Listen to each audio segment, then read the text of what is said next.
दोस्तों नमस्कार।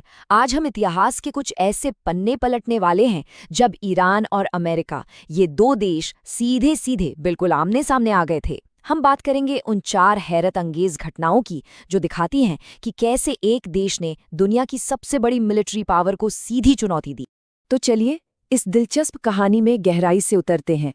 हम चार बहुत अहम घटनाओं की पड़ताल करेंगे, लेकिन इसमें एक छोटा सा ट्विस्ट है।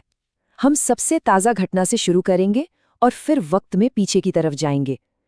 ऐसा इसलिए ताकि हम इन टकरावों के बदलते पैटर्न को और भी बेहतर तरीके से समझ सकें।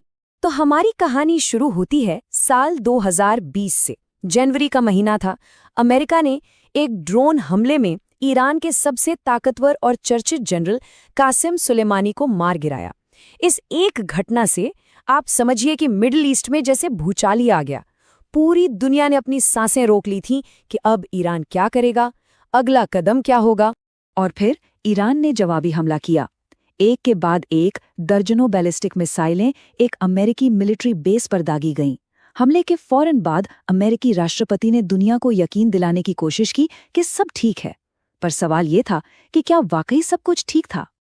देखिए, शुरुआत में तो यही दावा किया गया कि किसी को एक खरोंच तक नहीं आई है, लेकिन सच कुछ और ही था जो धीरे धीरे दुनिया के सामने आया।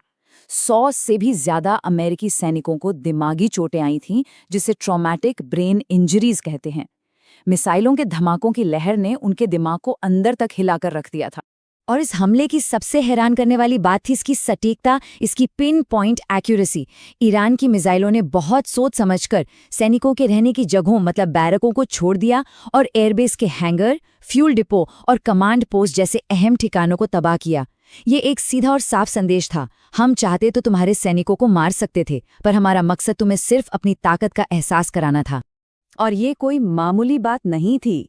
इतिहास में शायद ही ऐसा कभी हुआ हो कि किसी देश ने खुलेआम पूरी जिम्मेदारी लेते हुए अमेरिकी सैन्य ठिकाने पर बैलिस्टिक मिसाइलों से हमला किया हो। पूरी दुनिया हैरान थी कि ईरान ने इतनी बड़ी महाशक्ति को सीधी चुनौती दे दी और अमेरिका ने इसके जवाब में कोई हमला नहीं किया। चलिए अब वक्त में ठीक 1 साल पीछे चलते हैं, साल 2019 में।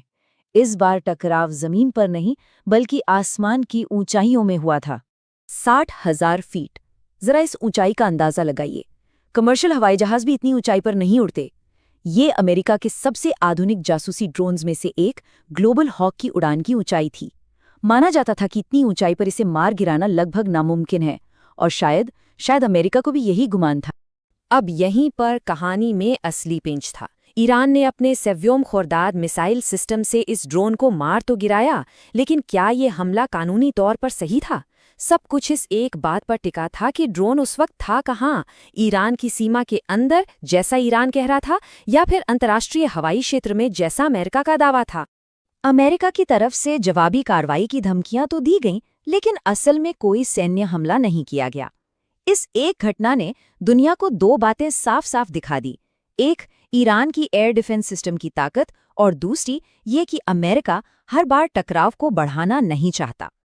अब हम एक लंबी छलांग लगाकर 80 के दशक में चलेंगे, लेकिन अगली 2 घटनाओं को समझने के लिए पहले इस विशाल नौसैनिक ऑपरेशन को समझना बहुत जरूरी है।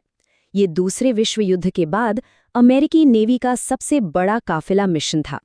इसका मकसद था ईरान इराक युद्ध के बीच फारस की खाड़ी में तेल से भरे टैंकरों को ईरानी हमलों से बचाकर सुरक्षित रास्ता देना। तो अब हम पहुंच गए हैं ईरान इराक युद्ध के दौर में।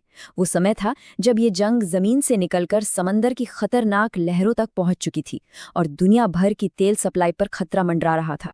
अमेरिका ने तब एक बहुत बड़ा कूटनीतिक दांव खेला। कुवैत के कुछ तेल टैंकरों पर अमेरिकी झंडा लगा दिया गया। इसका सीधा सा मतलब ये था कि अब इन जहाज़ों पर हमला कुवैत पर नहीं बल्कि सीधे सीधे संयुक्त राज्य अमेरिका पर हमला माना जाएगा। और फिर ईरान ने ठीक वही किया जिससे अमेरिका बचना चाहता था। उसने एक अमेरिकी झंडे वाले tanker MV Sea Isle City पर चीन में बनी सिल्कवर्म मिसाइल से सीधा हमला कर दिया। इस हमले में अमेरिकी कैप्टन समेत कई लोग घायल हुए। यह अमेरिका की सुरक्षा की गारंटी को एक खुली चुनौती थी। अमेरिका ने भी फौरन जवाब दिया। अमेरिकी नौसेना ने ईरान के 2 तेल प्लेटफॉर्मों को तबाह कर दिया, जिनका इस्तेमाल ईरान सैन्य चौकियों की तरह कर रहा था। और यहीं से फारस की खाड़ी में हमले और जवाबी हमले का एक बहुत ही खतरनाक खेल शुरू हो गया। और अब हमारी चौथी और आखिरी कहानी, जो ये दिखाती है कि कैसे बहुत कम टेक्नोलॉजी वाला एक सस्ता सा हथियार भी दुनिया की सबसे आधुनिक नौसेना के लिए एक बहुत बड़ा खतरा बन सकता है। ईरान की रणनीति बहुत सरल लेकिन बेहद खतरनाक थी।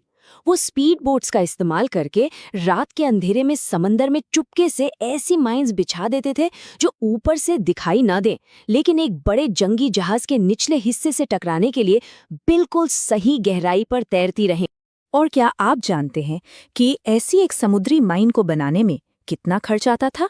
कोई अंदाजा है? महज $500।